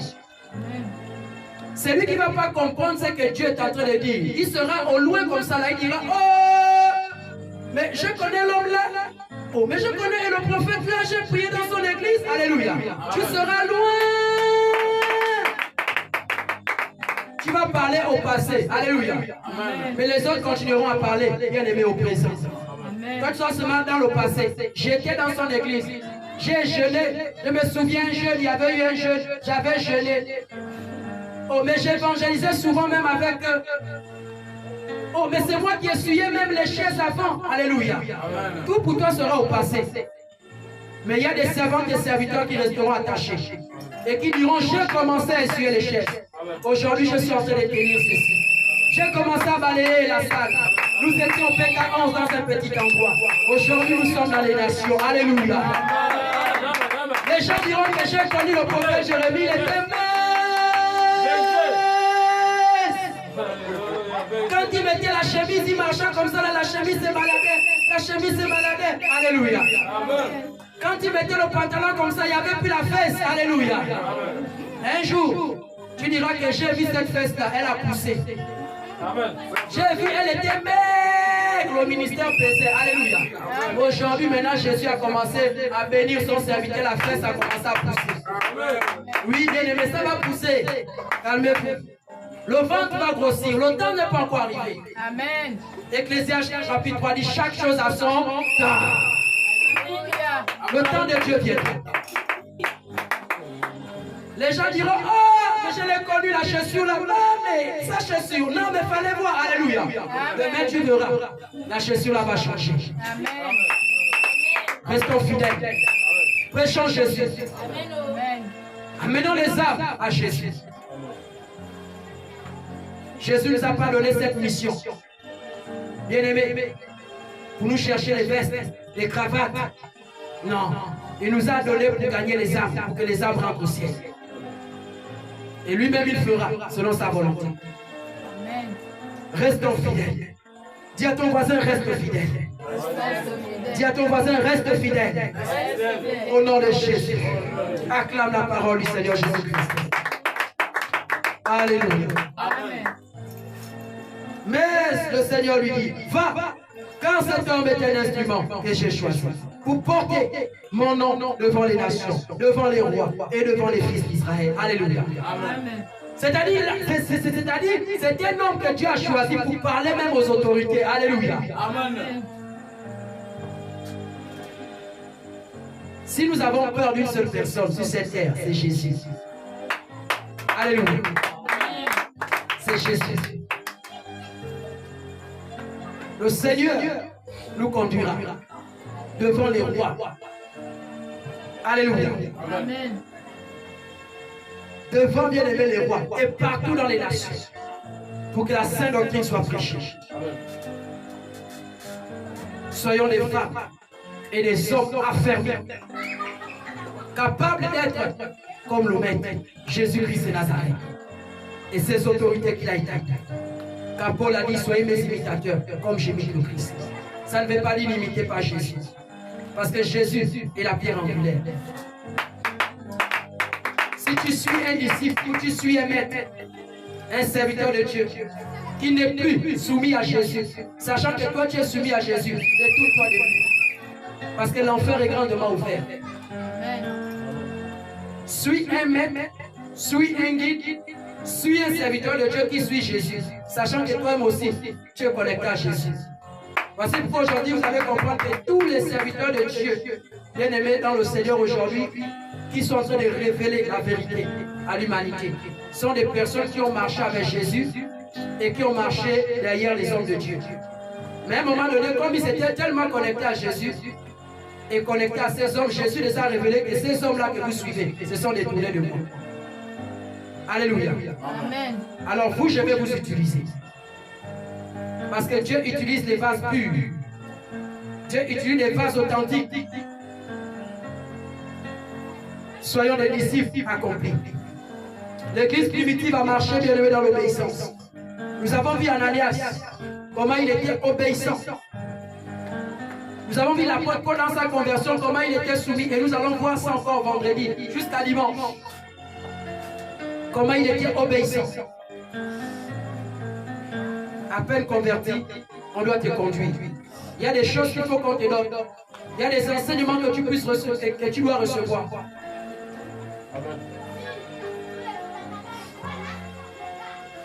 Tout homme a besoin d'un guide. Même Jésus a eu un guide, Jean-Baptiste. Il représentait comme le guide du Seigneur, parce que c'est lui qui lui a envoyé dans les eaux de baptême. Car celui qui te baptise, c'est celui-là qui est le guide. Alléluia. Amen. Et celui qui te montre le chemin de la nouvelle naissance. Dieu sous forme humaine nous a montré l'exemple. Et si je n'avais pas eu un guide, je ne devais jamais être celui que je suis aujourd'hui. Alléluia. J'ai eu quelqu'un qui m'a donné quand même quelque chose. Qui m'a quand même dit que voici en réalité la route à prendre. J'ai écouté cet homme. J'ai écouté le Saint-Esprit. Mais comme Dieu au-dessus des hommes. Alléluia. Amen. Dieu Seigneur s'est révélé. Voici pourquoi, bien aimé dans le Seigneur Jésus, soyons dans l'esprit du Seigneur. Écoutons comment en réalité le Saint-Esprit parle. Regardons la marche de l'église primitive. C'est cet esprit-là. C'est cette marche-là que le Seigneur Jésus attend de nous. Afin que le monde sache qu'en réalité, Jésus-Christ est celui qui donne la vie. Au nom de Jésus. Alléluia. Amen. Et le verset 16 pour finir. La Bible dit, et je lui montrerai tout ce qu'il doit souffrir pour mon nom. Et je lui montrerai tout ce qu'il doit souffrir pour mon nom. Beaucoup pensent qu'en venant à Jésus, ce sera la paix, ce sera la joie. Beaucoup pensent que non, en venant à Jésus, c'est bien. La mission, c'était une mission en feu. Alléluia. Mais ne pensez pas que la mission, elle sera facile.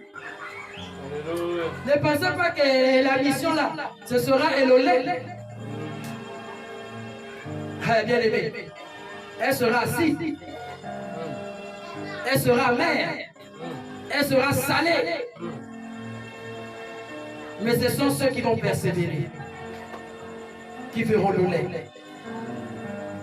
Parce qu'à un moment donné, bien aimé dans le Seigneur Jésus, le monde des ténèbres va s'élever.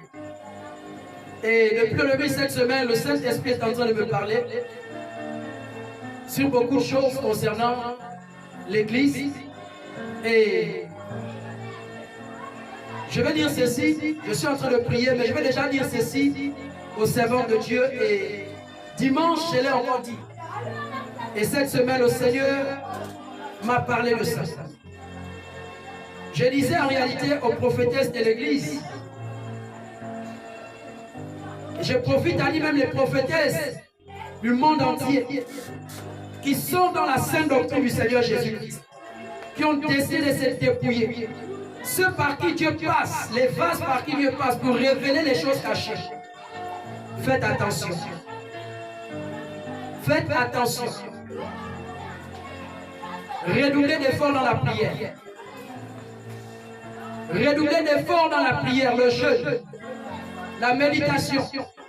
Redoublez d'efforts. Je m'adresse à toutes les prophétesses du monde entier, à commencer à Jérusalem, qui est le ministère de la résurrection et la parole de Jésus-Christ. Et je parle aussi aux prophétesses de Samarie. Je parle aussi aux prophétesses de Judée et aux prophétesses des extrémités de la terre, qui sont dans la sainte doctrine. Redoublez d'efforts dans la prière, car j'ai vu quelque chose en esprit. J'ai vu et j'ai entendu quelque chose contre vous, que le monde des ténèbres est en train de préparer. Le monde des ténèbres est en train de préparer quelque chose contre les prophétesses, contre les vases, ceux qui voient, ceux qui entendent, ceux qui disent ainsi par l'Éternel, les oracles de Dieu, ceux qui sont saisis, ceux qui viennent dire que Dieu m'a dit ça, j'ai vu ça, ceux qui disent pendant que j'ai dormi, le Seigneur m'a transporté, ceux qui n'ont pas beaucoup de sommeil, parce que Dieu doit donner des messages, ceux qui reçoivent des messages par le Saint-Esprit, que ça soit en dormant, que ça soit pendant que vous êtes éveillés, que ça soit pendant que vous êtes bien-aimés en prière. Faites attention. Je précise que les prophétesses, faites attention. Je suis en prière. Dimanche, je vais donner exactement le message concernant cet avertissement. Que le Seigneur nous bénisse au nom de Jésus. Alors le Seigneur va lui dire, il lui dit, je lui montrerai tout ce qu'il doit souffrir pour mon nom. Bien aimé, si tu n'es pas prêt, frère, sœur, à souffrir pour le nom du Seigneur Jésus-Christ, sache qu'en réalité, ta place n'est pas dans cette mission-là. Ta place n'est pas en Jésus. Si Dieu t'a choisi, si Dieu t'a appelé, si Dieu t'a établi, et que tu crois qu'en réalité, tu ne souffriras pas pour le nom du Seigneur Jésus-Christ, c'est que demain, quand tu vas rencontrer cette souffrance, tu iras baptiser avec le diable. Tu vas vomir. Tu vas en réalité renoncer. Tu vas abandonner le nom du Seigneur. Tu vas repartir manger ce que tu avais vomi. Parce qu'on ne t'avait pas dit qu'en réalité, quand Dieu t'appelle, quand Dieu t'a choisi, tu dois souffrir pour le nom du Seigneur. On va te frapper, on va t'insulter, on va te critiquer, on va te juger. On va m'attaquer même ta famille. Tu vas vivre dans des complots, les empoisonnements. Tu vas souffrir. Tu vas manquer d'argent. Tu vas manquer de maisons. Tu vas manquer en d'autres termes d'endroits où dormir à cause du nom du Seigneur. Tu vas manquer des habits. Tu auras l'impression qu'en venant Jésus dans la vérité de la Sainte Doctrine, Jésus va te déshabiller. Jésus va te dépouiller. Alléluia. Amen. Je me souviens un jour, il m'a dit, Jérémie, j'étais en train de discuter avec lui, il me disait, Jérémie, mon fils,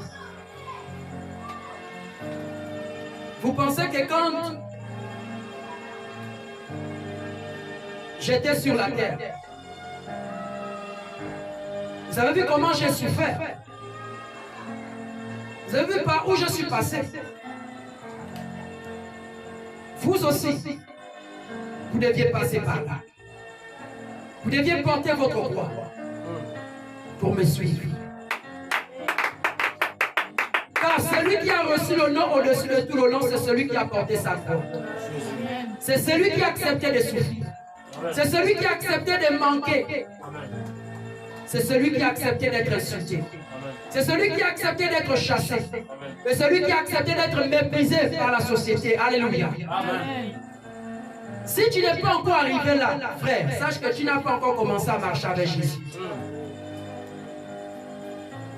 Si depuis que Jésus t'a appelé, si depuis qu'on te prépare là, par le Saint-Esprit pour servir Dieu là, tu ne rencontres pas, bien aimé, de telles difficultés dans ta marche là, alléluia, tu n'as pas encore commencé à rentrer dans la voie que Dieu veut que tu rentres. Parce que quand tu vas commencer à obéir, quand tu vas commencer à prendre l'enseignement et mettre ça en pratique, tu vas voir comme si tu avais mal fait. Donnez ta vie au Seigneur. Parce que la croix, le fardeau, les combats, les souffrances, les épreuves par lesquelles le Saint-Esprit te fera passer. Car le Seigneur dit, il n'y a pas une épreuve dont Dieu soumet ses enfants qui ne peut en sortir. Chaque épreuve, Dieu donne la force pour sortir de là. Amen. Donc si toi tu penses que l'épreuve que tu traverses, le temps où tu traverses, c'est-à-dire par là tu vas mourir là, c'est qu'en réalité, tu n'as pas compris qui est Dieu. Amen. Quand Dieu te fait passer par une épreuve comme Job, Dieu avait donné à Job la capacité de sortir de là. Dieu a donné la capacité à Job de supporter ça. Et Job l'a montré. Quand tu aimes Dieu, tu vas supporter. Amen. Alléluia. Amen. Je lui montrerai tout ce qu'il doit souffrir pour mon nom. Ah. Nous allons voir.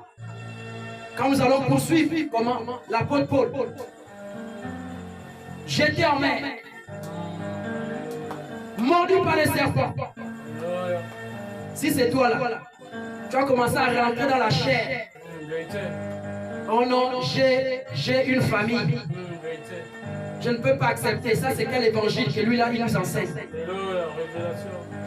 J'ai prophète même. Ils ont la vérité. Comme un papa un jour ici, il va me dire, prophète Jérémie, c'est pas que je vais te manquer quand même de respect, mais j'ai envie de te dire un peu quelque chose. J'ai dit, allez-y parler, homme de Dieu. Il me dit, non, je vois qu'il n'y a pas beaucoup de gens dans notre église.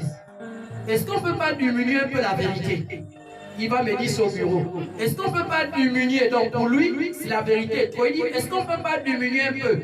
Essayer un peu de parler certaines choses, c'est-à-dire, on ne dit pas trop la vérité. Parce qu'il n'y a pas les âmes. Je vais dire au papa là qu'en réalité, si c'est Satan qui t'a envoyé toi, pour venir détruire l'église, tu ne détruiras pas cette église. Parce que le genre de personnes là, ce n'est pas le genre qui flanque. Il faut dire la vérité. Alléluia. Parce que c'est un esprit de Satan qui est là. C'est Satan qui l'a possédé. Alléluia. Amen. C'est Satan qui l'a possédé. Comme Judas était possédé. C'est Satan qui a possédé ce vieux-là. Pour me dire ce genre de choses. Et un jour encore, une autre sœur va voir ce même papa et va dire à ce papa-là que... Mais les choses que lui enseigne là-bas, vraiment, non. Est-ce qu'il peut essayer, c'est-à-dire d'arranger un peu le message? C'est-à-dire, c'est vrai, il dit la vérité. Ça c'est un homme de Dieu, mais il y a trop de vérité qu'il dit. Et ça nous empêche de venir. En tout cas, s'il arrête de parler sur ça, nous on va revenir à l'église. Le papa est venu encore me dire. Je dis, papa, on n'a pas besoin des gens comme ça. C'est-à-dire ceux qui ont été appelés là pour aller, c'est-à-dire ceux qui sont prédestinés, alléluia, ils accepteront la sainte doctrine. Amen. La prédestination existe. Amen. Ceux qui ont été choisis, il y a des gens là qui iront au ciel, alléluia. Amen. Il y a ceux-là qui n'iront pas, même s'ils vont à l'église comment, ils n'iront pas. Comme Judas. Donc il y a des personnes prédestinées, la prédestination existe. Il y a des gens là, même s'ils sont encore dans le monde, ils font ce qu'ils font. Alléluia. Ils donneront leur vie au Seigneur Jésus. Ils rentreront au ciel. Mais il y a ceux-là, alléluia, qui ont commencé à venir à l'église depuis 1990 jusqu'à ce que Jésus va revenir. Ils ne vont jamais changer. Et ils ne rentreront pas au ciel. dont la prédestination existe. Il y a ceux-là aussi qui vont se révéler, ils vont sortir, mais comme ils ont été choisis pour entrer, ils reviendront eux-mêmes. Ne changeons pas le message, parce qu'il n'y a pas les fidèles. Alléluia. Ce n'est pas le nombre qu'on cherche, mais c'est la qualité. Alléluia. Si l'église primitive, la Bible dit que chaque jour Dieu ajoutait dans l'église ceux qui étaient sauvés, il précisait ceux qui étaient sauvés. Il n'a pas dit les hypocrites. Amen. Il n'a pas dit les combattants de la sainte doctrine. Il n'a pas dit en réalité les sorciers, les impudiques. Il dit ceux qui étaient sauvés. Ça veut dire ceux qui avaient compris qui est Dieu et ce que Dieu veut faire avec eux. C'est ceux-là qui étaient dans l'église. Les enfants de Dieu. Ceux qui avaient décidé d'abandonner, ceux qui avaient décidé de renoncer, ceux qui avaient décidé de suivre Jésus dans la vérité. Alléluia. C'est ceux-là que Jésus a ajoutés dans l'église. Vous pensez que plusieurs, ces choses ont commencé aujourd'hui? Non. L'église primitive, on est en train de voir. Jésus a commencé avec 120 disciples. Il est resté avec combien? 12. Qu'il a établi apôtres. Il y avait les foules autour de lui. Mais quand Jésus a commencé à dire, il faut boire, il faut manger ma chair et mon sang. Ils ont dit, toi tu es un malade. Certains vont se retirer. Et Jésus va poser la question aux autres. À Pierre et puis les autres. Mais vous faites quoi là? Allez-y. Pierre va dire ceci. À qui irons-nous? Tu as les paroles de la vie. Le cantique il dit, à qui irons-nous? Tu as les paroles de la vie. À qui irons-nous? Tu as les paroles de la vie. Jésus, à qui irons-nous? Tu as les paroles de la vie. Mon Dieu, à qui irons-nous? Tu as les paroles de la vie. Nous sommes allés dans le monde. Tu as les paroles de la vie. Jésus, à qui irons-nous? Tu as les paroles de la vie. Alléluia. Alléluia. Acclame le roi de rois, le Seigneur des seigneurs, l'agneau de Dieu, celui qui ôte le péché du monde. Son nom c'est Jésus. Alléluia. Amen. Je lui montrerai ce qu'il doit souffrir pour mon nom. J'aimais encore une parole que le serviteur de Dieu a donnée dimanche. Il a dit, de tels hommes ne durent pas longtemps sur la terre.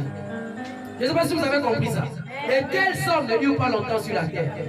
Ça veut dire de telles personnes-là qui ont décidé, alléluia, d'amener les âmes au ciel, ceux-là qui ne durent pas longtemps sur la terre. Regardez Jean-Baptiste. Regardez les apôtres. Mais nous allons voir ça. Nous allons découvrir comment même ils sont morts.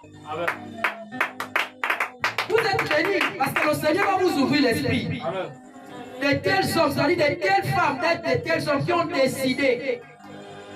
Parce que dans ce monde-là, quand tu décides de servir la vérité, il y a des anciens là, les gourous là, les faux prophètes là, les faux pasteurs là, dans le secret, ils vont t'appeler. Ils vont te dire, mon frère, ce que tu es en train de dire là, ça va t'amener les problèmes.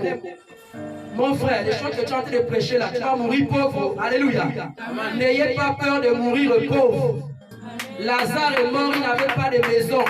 Lazare est mort, il n'avait pas bien aimé de quoi même manger. Mais entre Lazare et l'homme riche, alléluia, la révélation est sortie. Amen. Donc si pour eux dire la vérité, c'est mourir pauvre, on peut mourir pauvre et rentrer au ciel. Amen. Si pour eux, chaque fois, si pour eux là, dire la vérité, prêcher la sainte doctrine, révéler les choses cachées, montrer le véritable chemin à l'église, à l'épouse, à la femme d'autrui, alléluia. Parce qu'on ne trompe pas la femme d'autrui, elle appartient à son mari. Amen. Si tu vas voir les problèmes, touche la femme d'autrui.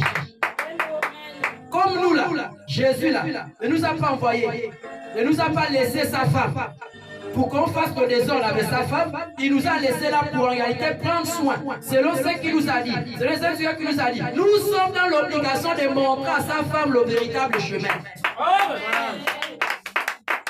Parce que ce n'est pas notre femme. Le propriétaire nous a dit, voici comment vous deviez vous comporter avec ma femme. Quand moi je reviens, je vais en voyage. Maintenant, toi, tu vas venir, tu vas dire à la femme d'autrui, oh non, tu n'as pas besoin de te consacrer à ton mari. Ton mari est parti, ça fait longtemps. Que on t'a... Allons là-bas, alléluia. Non, je vais cacher les choses. Ton mari, il ne saura pas. Vas-y, fais comme tu veux, alléluia. C'est ce que les pasteurs d'aujourd'hui font. Ils présentent l'église une évangile tordu. Une évangile bien aimée. Où on ne trouve pas la sainteté. Une évangile où on parle que de l'argent, les maisons, les voitures, argent, maison, voiture, argent, maison, voiture. Vous mourrez, vous irez en enfer, les amis. L'argent, les maisons et les voitures ne préparent pas vos âmes pour le retour du Seigneur. Amen. L'argent et les voitures préparent vous. C'est-à-dire, l'argent et les voitures ne préparent pas vos âmes pour le ciel. Mais l'argent et les voitures, ça vous prépare sur la terre. Alléluia. Amen. Avoir une belle maison, avoir une belle voiture, mais tu as une sale vie.